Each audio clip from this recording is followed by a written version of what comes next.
Hey guys, I'm Dov, and today I'm back with more Total War Warhammer 2 multiplayer action, and I should say back from my journey to the Badlands. I went to Lake Powell on a family vacation, and this is the first video I've been recording.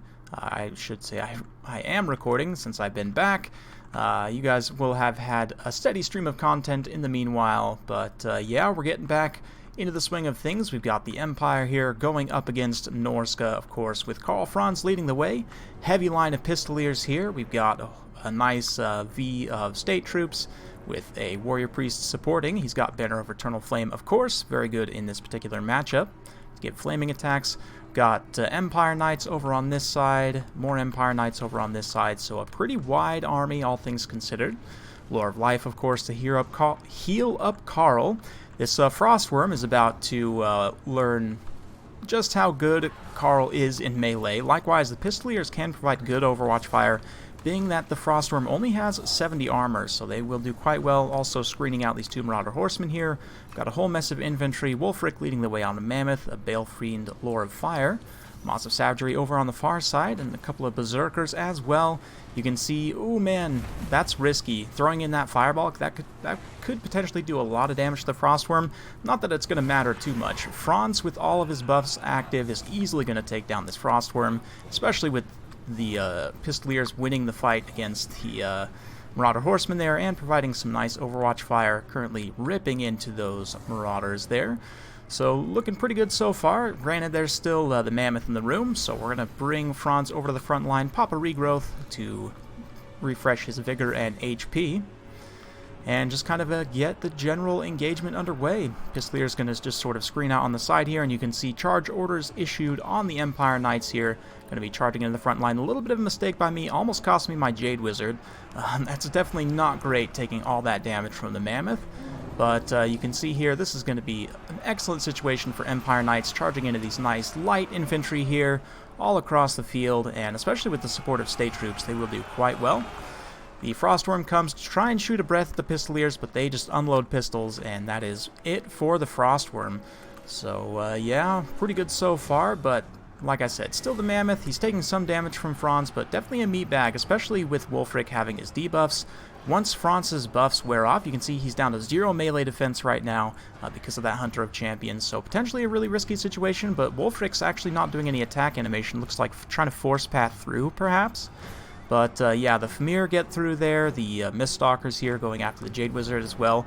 Over on this side, I've got these Empire Knights that had charged into the Moss of Savagery, aren't doing a whole lot of damage, so we're going to go ahead and re-engage here. The Warrior Priest coming in, going to be providing that sweet Banner of Eternal Flame, of course. You can see flaming attacks on him. Eventually will be conferred to the Spearmen as well. A very nice burning head by my opponent right next to the Mammoth there. Also terrifies away a few Empire State troops. But the focus is here, as the Warrior Priest is going to throw Hammer of Sigmar. We also throw an Earthblood on these Empire Knights just to keep them fighting here. Franz himself was thinking about coming over, but going to wheel around to go at Wulfric one more time, but that Banner of Eternal Flame and the Hammer of Sigmar there just ripping apart the Moss of Savagery. Spearmen, Empire Knights, all combining to take down this very threatening and expensive unit. So if we can just finish off their leadership, they're super low and regenerating right now, which is when they're the most dangerous. But I figure with the Warrior Priest, it's enough extra sustained damage that we should be able to start to drop some models there. Yeah, dropping down to now 9 models, so pretty good so far. Franz then fighting against these Famir here. The Miststalkers, you know, they're definitely a very good unit, but in a vacuum like this, up against one of the best combat characters in the game, they'll do well enough, but they're probably not going to win. We'll see. There are some Marauders supporting there. We can bring in some of these Empire Knights out on the periphery. Haven't really been highlighting too much, but they've just been cleaning up Marauders left and right. Heavy Pistolier action also coming back as well, so I mean, the Norskins are not completely out of this. Wulfric's going to come back in. Hunter of Champions, potentially a dangerous situation here. I do have regrowth on Franz as well. Empire Knights coming in for a supporting charge. Not going to do a whole lot to these Miststalkers here, but, you know, mostly just to distract. Franz once again pops his buffs. Is going to try and get a few hits in on Wulfric. We're going to choose to go back and re-engage there. And you can see the massed Pistolier fire. Oh yeah, this is what I like to see. Just dual-wielding pistols, 2 aimed shots with decent AP, firing into the back of the Famir specifically. We are going to be targeting the Miststalkers as much as possible, because I figure Franz can take down the Wulfric if the Pistoliers can take care of the Miststalkers, and you can see their HP start to drop there once the Pistolier fire comes in. It's not a ton of burst damage, but it's, you know, little plinks here and there over time, especially with this volume of fire, can definitely get some good work in on those Miststalkers. At this point, the balance of power pretty well in the favor of the Empire. You can see these Empire Knights just been cycle charging out on this flank with the support of the Warrior Priest, of course. They have definitely done their work, and these guys all started out with 3 XP chevrons, I believe, both. Or maybe they started with 2 and gained 1 more throughout the course of the battle, but still, excellent work there. At this point, just Wulfric and his Famir lieutenants making their last stand as Karl Franz charges in, Pistoliers blazing in the background. This is what Warhammer's all about, guys. Oh man, I forgot how much I love this game. Empire Knights charging in from the far side, going to seal the leadership damage, and that will be game. So well played to my opponent. Hope you guys enjoyed watching that one. It's, you know, an interesting matchup for sure. I definitely think that Karl Franz is just such a force to be reckoned with. Even like a quote-unquote monster hunter faction like Norsca is going to have a hard time dealing with Karl Franz. I mean, they certainly do have some tools to be able to deal with him, but especially with all his buffs popping off and, you know, with the support of a Warrior Priest potentially, really is a tough situation for Norsca. I think this is potentially one of the toughest matchups for them. But just in general, this wide approach for the Empire, lots of shot cav, the Pistoliers also being very cost effective here, one of them even picking up an XP chevron. Of course, lots of high value, low armor targets for Norsca, which is why you bring those pistols. Yeah, so you can go about this a number of different ways in terms of the Empire perspective. From Norsca's perspective, you know, there's some different things that you can do. Personally, the Mammoths, they seem nice on paper. They are a pretty big HP sponge, but I mean, it's kind of risky. At the same time, you've got to have something to fight Karl Franz with, right? So personally, I like to take Wulfric on horseback, just so he's a little bit cheaper. You can take Sword of Torgal to give him a little bit more weapon damage as well, and just try and sunder the armor and melee defense of Franz. So you'll probably want to run Lore of Metal in that case.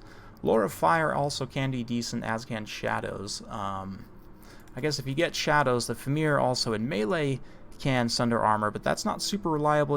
Of course, you need to be in melee. If you want it to be a little bit more reliable, you could take Lore of Death, or sorry, Lore of Metal. The Chariot's not a bad idea against the Empire if you can get free of enemy heavy cavalry. A little bit tricky, but I would just generally say take Searing Doom, Plague of Rust, and potentially Transmutation of Lead. If you can see when your opponent's going to use their prayer buffs, or else just cast this on Karl Franz. You know, it's that minus 26 melee attack can help counter those effects when they're going off, so I definitely recommend Transmutation of Lead. Plague of Rust speaks for itself, you know, armor sundering, especially if you stack that with Hunter of Champions, as it does have a armor component as well. You know, Wulfric can definitely trade reasonably well. You probably still don't want him fighting Franz one-on-one, but that's where these extra Famir come in. I'd say Famir with great weapons, Miststalkers, I don't know that they're necessarily really worth the extra cost here. The melee defense is really good on them, so it might honestly be. Then some Marauder Horsemen are not a bad idea. Regular Marauders honestly do decently well here, even though they kind of got pounded. You just really need the numbers at the end of the day. Personally, I really like the Feral Manticore. You guys will see me use this quite often. Just a nice, cheap 800-point Terror Bomb. Obviously, you'd want to keep it far away from Karl, but yeah, definitely a cheaper monster option than the Frostworm. I mean, of course, you do have Terror on the Miststalkers as well, but this kind of gives you a more mobile Terror Bomb. You can then kind of come in here, maybe pad out with some Hound units just to go a little bit wider and pressure the back line some, help support those Marauder Horsemen. We could even take a couple more Marauder Horsemen just to go a little bit wider and, again, give a bit more numbers and disruption. So, yeah, there's a few different ways you could go with this, but this matchup's potentially pretty interesting. I do foresee this maybe having some issues with mass shot cav. You do have the Famir and the Feral Manticore to try and get a quick Terror Bomb and then chase them away with the Marauder Horsemen, but obviously easier said than done. I mean, it's definitely a lot of back and forth, and like I said, because of Empire's easy access to fire damage, they have great anti-large armor piercing. They're just a great combined arms faction in general. You know, AP missiles and everything, good heavy cavalry, Just all around great faction. It's tough, and especially the fire damage. That's really what makes this really tough for Norsca. The Banner of Eternal Flame is a super, super awesome item. Definitely highly underrated. Of course, Volkmar does fire damage. You've got the Luminarch, Bright Wizard, Knights of the Blazing Sun, various other fire damage units that can all be a lot of fun in this matchup. Like, if you take a Templehof Luminarch, for example, grab the Kindle Flame off of the Bright Wizard, and Flaming Sword Ruin also just straight up increases missile damage. You can kind of get some fun stuff going with the Luminarch, and yeah, makes bringing something like Throg really, really risky here. And just in general, the units that are weak to fire, I would recommend generally going against. I don't think, yeah, Ice Wolves aren't necessarily, but anyway, I'm rambling on a bit now. Hopefully you guys enjoyed. If you do like this sort of content, be sure to like, subscribe, hit that bell notification button, so every time I upload a new video, you'll be notified. Thanks again for watching, and we'll see you next time.